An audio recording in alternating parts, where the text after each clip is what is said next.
Hey guys, how's it going? Welcome back. So I figured today's a good day to give you guys a demo on this guitar and tell you what I think about it.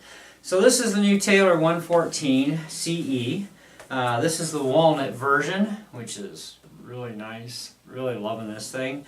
Of course, it does have a Sitka spruce top, ebony fingerboard, ebony bridge. Anyways, full specs, check the link below. So anyways, I got this thing from Long McQuaid in North Bay, my favorite candy store. I love that place so much. And stay tuned for some Versus videos. We're going to put it up against a couple of my other acoustics. But anyways, so let's give this thing a play first, and then we'll talk about it.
Now that's just straight acoustic playing. I do have this thing plugged in via my wireless into my Boss Katana amp, which is set up completely clean, zero effects, not even reverb. And so we're going to turn on the preamp now, and I'm going to just put it in the middle position. This has the ES2, the system, ES2 I believe it's called. Anyways, it's a version 2 system. Just volume and bass and treble. I'm just going to leave it natural setup.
Okay, so having it played straight acoustic and of course going through an amplifier, the Boss Katana 100 watt 1x12 is designed with an acoustic preamp channel, so you can safely plug in any acoustic electric guitar and play through the amp without damaging anything. So I really love the sound reproduction of the system too on this. I never have experienced the version 1, but certainly the system 2 is very, very good. Now I have compared this guitar against the Taylor 314 CE, which is a guitar I had, but I was not able to keep it. I couldn't keep up with the monthly payments, so that kind of really sucked. And it did go on sale recently, and at a good price, because they still have it at the store. You don't see too many lefties walk out the door for $2,500, right?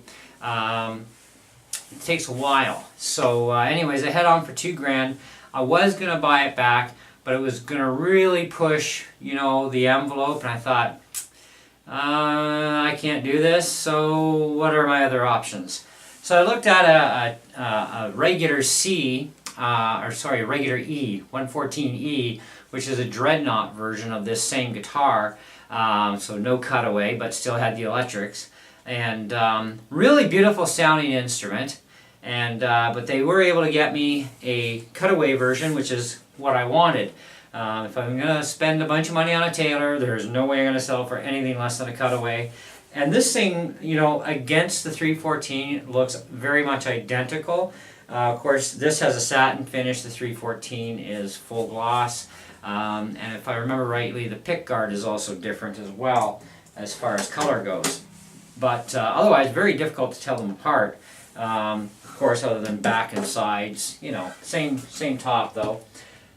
But as far as sound and playability goes, this one is so much nicer than the 314 CE, and I was just really blown away, you know, and it's like, wow, you can actually spend less and get more, you know. But of course, when we talk about stuff like this, it's really about personal preference in the end. You know, like I prefer the sound and playability definitely of this one. But I do prefer the playability difference anyways, because the action one is actually a little higher on the 314 as compared to this one is like really super low, which is really the way I like them, right?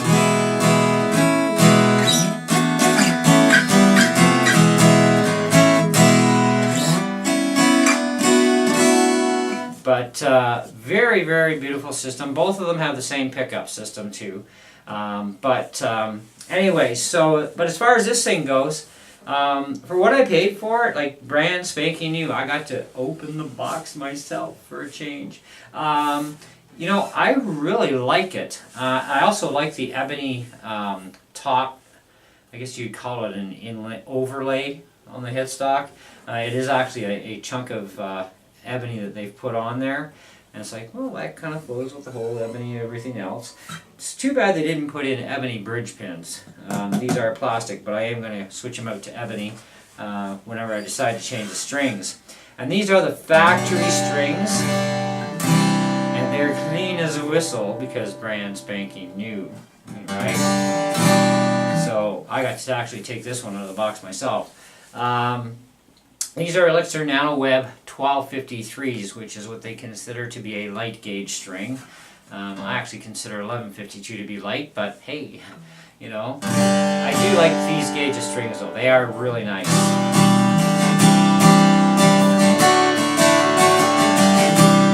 And these are the Nano Web coated strings as well, so.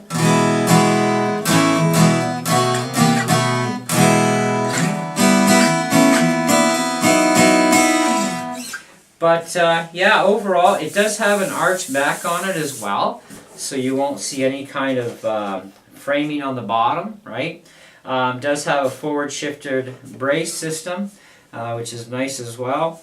Now this is made in Mexico for Taylor. So basically when you spend under a certain limit, they're made in Mexico. When you spend over that limit, made in USA. Go figure, right? You know, and that's fine. It really doesn't matter. It's Taylor's factory. It's owned by them. It's their specs. Things get built upon. And, you know, I find this is really nice. I saw a YouTube video, too, where they actually put this up against a 414, and they sounded almost identical. In fact, I still preferred the sound of this one, and yet the 414 is almost 3 times the price. You know, and it's like, wow, like this is an amazing piece of kit for the money, you know? And this thing is very loud too. Last night I went to Full Gospel Businessmen's Fellowship, which is a thing we do once a month. It's a Christian organization. We get together And myself and the worship leader from our church were actually playing the music last night, and we ended up turning our preamps right off because between my guitar and his Takamine, we were a little on the loud side for that room, and we were able to fill the room, so it's just our vocals needed to be mic'd up a bit, but our guitars were like way too loud being amped up, and you know, even mine, I was like, you know, pretty much zeroed, and it's like, I can't turn it down any lower, it's all I got, you know? So then I turn it off, I play, and it's still loud, you know, in a big area. So, you know, in a bigger area, this sound is really going to carry, you know. And it's more the people in front of you that are going to hear the most volume out of a guitar, right, especially acoustics. As the player, the sound hole is this way, and you're behind it, so you don't get the full bang-on, you know, authority of the sound out of the guitar as being the player. But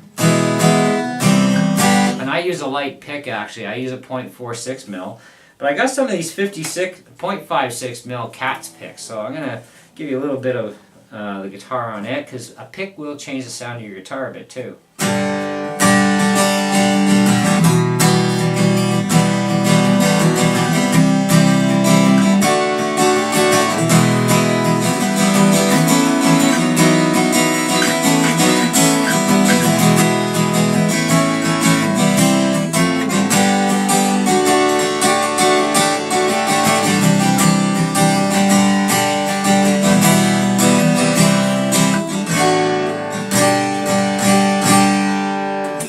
So very nice sounding even with a bit of a thicker pick. I'm not used to playing with 0.56 mil. I've been steady on 0.46 mil for eons, mainly because ever since I switched to them, I've never broken a string ever since I went to 0.46 mil. So I can still play any kind of genre of music I want on an acoustic or an electric with this pick, and you know, so why did I buy the others? Well, I like to be a little different sometimes and wanted to try something different, and just to see, because also with a little bit thicker pick too, the one thing I do find with the acoustic side is I can get a little bit more volume out when I'm really giving her if I have a slightly thicker pick. So that's a bit of an advantage. As far as finger picking goes, it's pretty decent, even with the string spacing being very narrow. And this has a very nice thin neck on it too, which is really good. I love thin necks.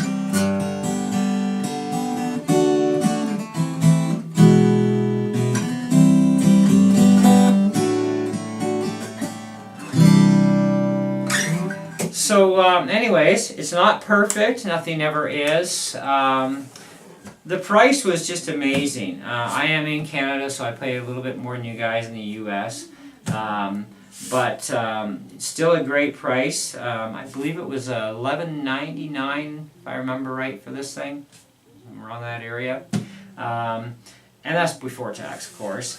Now the only one thing I really, I wasn't overly thrilled about, and it's only a little nitpicky thing, but it has no bearing upon the final score, is the truss rod cover is plastic on this.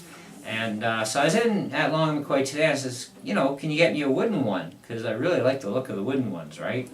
And of course they can get it. They're going to have to probably order it from Taylor because they didn't have any in the back room in the parts bins, so it's kind of like, wow, that kind of sucked. So I thought, you know what, find out what it's going to cost me. If it's going to cost me more than I'm willing to pay for a truss rod cover, then I'll just make one, which I'm probably going to just do anyways, because I have some walnut and I have some ebony, and because I am a woodworker, I've got a long history of it, it's not going to be that hard to make something, you know, virtually identical to this. It's not going to be perfectly identical, but close enough. I'm thinking, you know, because this is black, right, and of course it's an ebony headstock too, it goes well. I think a walnut one would look nice, but I'm going to probably make the two and see which one I like the best, and then that'll be the one that stays on there. So, and the other advantage too is by making my own, I could, like, you know, engrave, you know, 114 CE on this or something like that, you know, make it a little special, right? Make it cool. I have not picked out a name for her yet. I have one, well, actually I have a couple of guitars that have names. The white one behind me is Holy Ghost, It's also my only right-handed guitar that I own or am going to ever own again. And of course I have my Les Paul, which I've named Sarah. So I still have a couple of guitars left to name yet. This one is, it's going to be a tough one.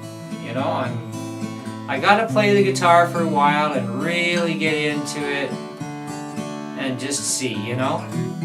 And I think names are kind of fun, to name your guitars.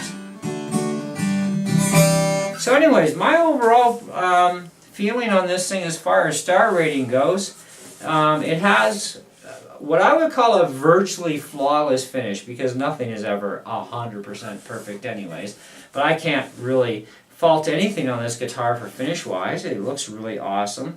I love the walnut and how it's been matched up nicely. It looks like a pair of eyeballs here, which is actually kind of really cool.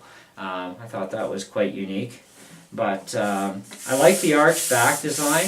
It's very nice. It does add to some bass response as well as volume output by having an arch back. And this isn't a fully arched. This is just like a semi-arch back. So it's not fully arched. But, you know, it is comfortable to play standing up. It's comfortable to play sitting down. The one bark I still have, and I'm sure everybody has, is always this end pin jack where your strap goes. Taylor's got to make a little bit more space there for straps, because it's hard to find a strap that actually fits there properly. But I do have one that seems to be reasonably good, and it is a leather strap, and that's this one here. And it's one that I got from Long & McQuaid, and it seems to fit there really good and secure. And of course you do get a pin as well on the neck, and voila, it's nice, you know. So even standing up and playing this thing, you know, it's comfy.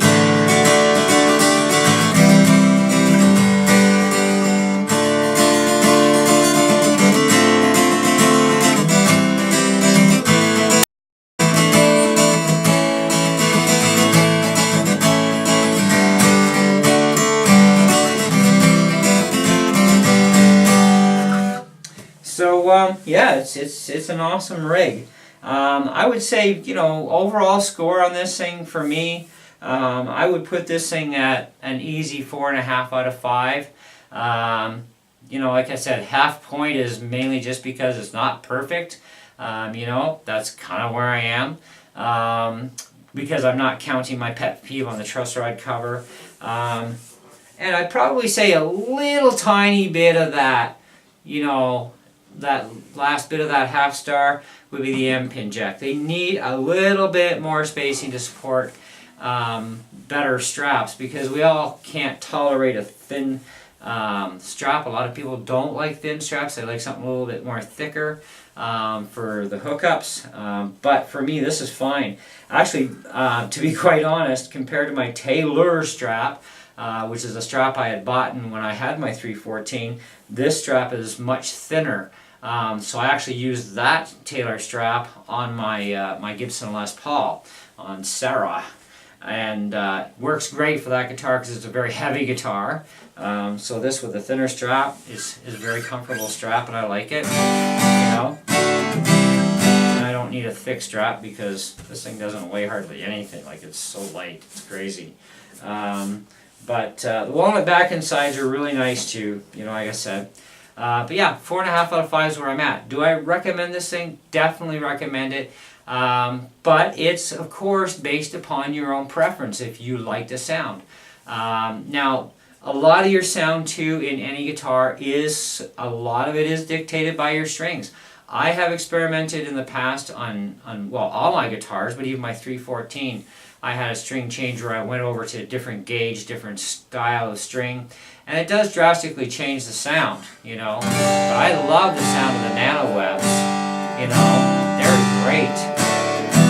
And when I did my comparison at the music store, they actually do have a set of nano webs on that 314 right now, because they do change the strings, you know, rotate them, and they put on the proper strings made for the guitar, basically, in this case. 1253 nano webs, right?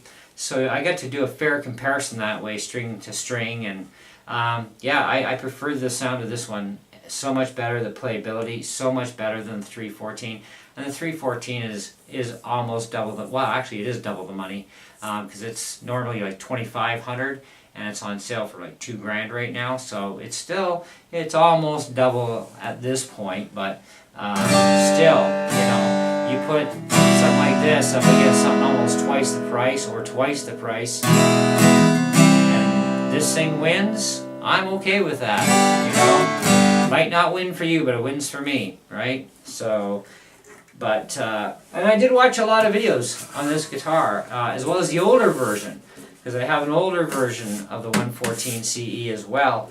And if I remember right, it had Sapelli back and sides. But I really love the sound of this one, even on the videos, you know, and to be able to play it in real life too, it's like, wow. But why a cutaway? Well, I have my own preferences. I will do a video all about the differences between cutaways and dreadnoughts, but the biggest thing I'm going to tell you in this video about the cutaway and why a cutaway is so I can get access to the higher frets, because that you can't do on a full dreadnought body unless you got some really super long fingers, and you can get like right up here, so that's really bonus. And so I kind of like that, and I like the style of cutaway, you know. But and there is a sound difference, so that's about as far as we're going to go with that today. But anyways, simplistic guitar, very nice. You know, comes with a beautiful gig bag, which I have. You can check out my unboxing video and you can take a look at the gig bag, and it works really well. No problems with that, even with putting it on your back. It's nice and comfy, and you know, it's high up and everything's supported properly with it. But anyways, so there you go. So let me know what you guys think of the Taylor 114 CE. Do take a look at it as well as the 114E if you're interested in a dreadnought type guitar. Also check the link below not only for specs on this, but check for the link for Long & McQuade. So if you do live in Canada and you're looking for a new guitar, of course, Long & McQuade does have rentals. They've got finance program, which makes it very affordable to buy and own anything you want, as long as you can afford the monthly payments. Kind of the way I work it. But yeah, if you're looking for a Taylor, definitely look towards this one, or a 314 or a 414, whatever your taste happens to be. Online on their website, you can buy right off their website if you want, especially if you're too far away to travel to the nearest Long McQuade store. But if you are close enough, then do stop into your local Long McQuade, check out what they have in their inventory. And they can pull stuff from other stores. So if they don't have something in their store, but if they do have it in one of their other stores, they can have it transferred, which is great. You know, it's like, this is awesome, because that's how I got this one. There was 3 of them brand new in the boxes at the one location, and so they just brought it in from the other location, and it came on the next week's delivery truck. So it was like, yes, you know. So very quick for being able to get your stuff, you know, generally, okay. But it depends on where they got to bring it in from. But anyways, guys, that's all I got for you today. So thanks again for watching, and we'll catch you on the next one. See ya.